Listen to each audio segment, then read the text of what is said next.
ओम शांति। प्राचीन काल में घर में देवी देवताओं के लिए विशेष स्थान बनाए जाते थे, जहां पर बैठकर पूरी तन्मयता से परिवार के सदस्य पूजा किया करते थे। आज अधिकांश लोगों के पास बड़े मकान नहीं होते हैं, इसलिए किसी कमरे में ही लोग अपनी सुविधा अनुसार पूजा स्थल बना लेते हैं। आप जहां चाहे वहां बना सकते हैं, लेकिन रसोई घर में पूजा का स्थल होना ठीक नहीं माना जाता। इसका कारण यह है कि रसोई में खाने के जूठे बर्तन आदि रहते हैं और सुबह शाम खाना बनाने हेतु काफ़ी आना जाना लगा रहता है। ऐसे में वहाँ पूजा ठीक से नहीं हो सकती। अगर आपके पास पूजा के लिए एकांत कक्ष नहीं है तो आप लकड़ी का एक पूजा घर ले सकते हैं। बाजार में यह आपको आसानी से उपलब्ध हो जाएगा।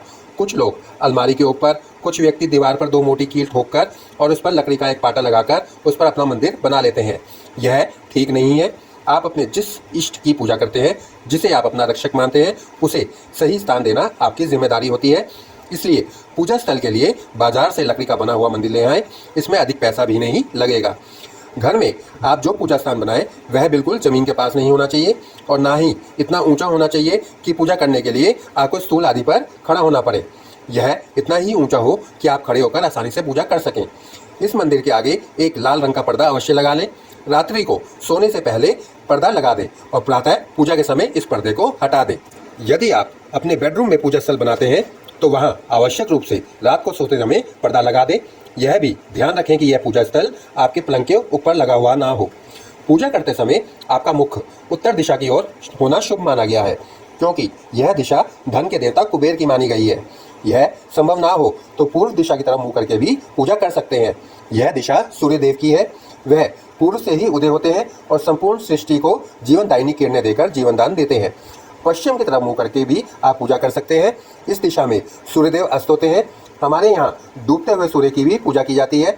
दीपावली के बाद आने वाले छठ को डूबते और उदय होते हुए सूर्य की विशेष पूजा की जाती है।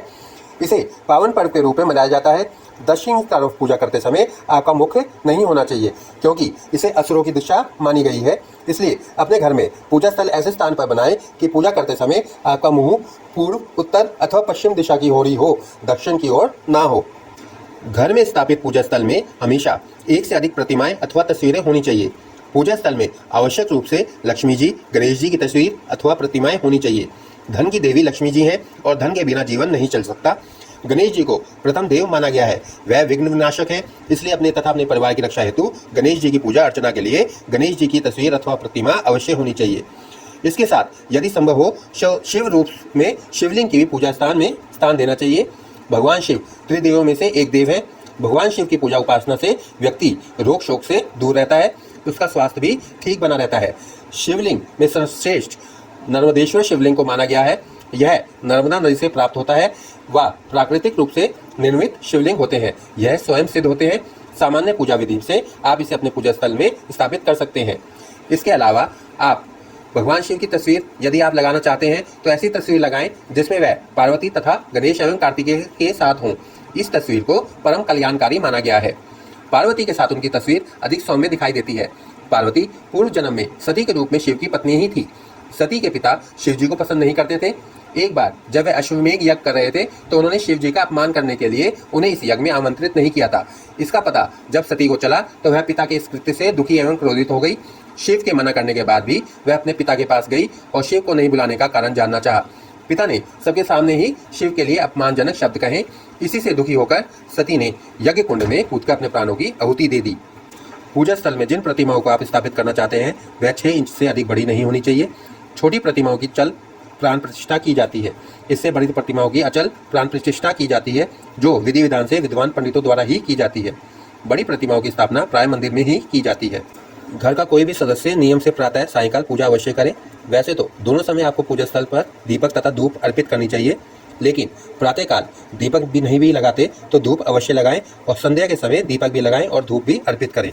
मंदिर में स्थापित कोई प्रतिमा किसी प्रकार से खंडित हो जाती है तो तुरंत उसे वहां से हटाकर नई प्रतिमा को स्थापित करें। घर के मंदिर में सभी श्री गणेश की मूर्तियां तो रखते हैं, लेकिन पूजा घर में कभी भी गणेश जी की 3 प्रतिमाएं नहीं होनी चाहिए। अगर आप मंदिर में पूजा करने के लिए शंख रखते हैं तो शंख हमेशा एक ही रखें। घर में 2 शंख नहीं होने चाहिए। अगर मंदिर में 2 शंख है तो आप उनमें से एक शंख को हटा दें। पूजन करते वक्त यह भी ध्यान रखा जाना चाहिए कि पूजा के बीच में दीपक बुझना नहीं चाहिए।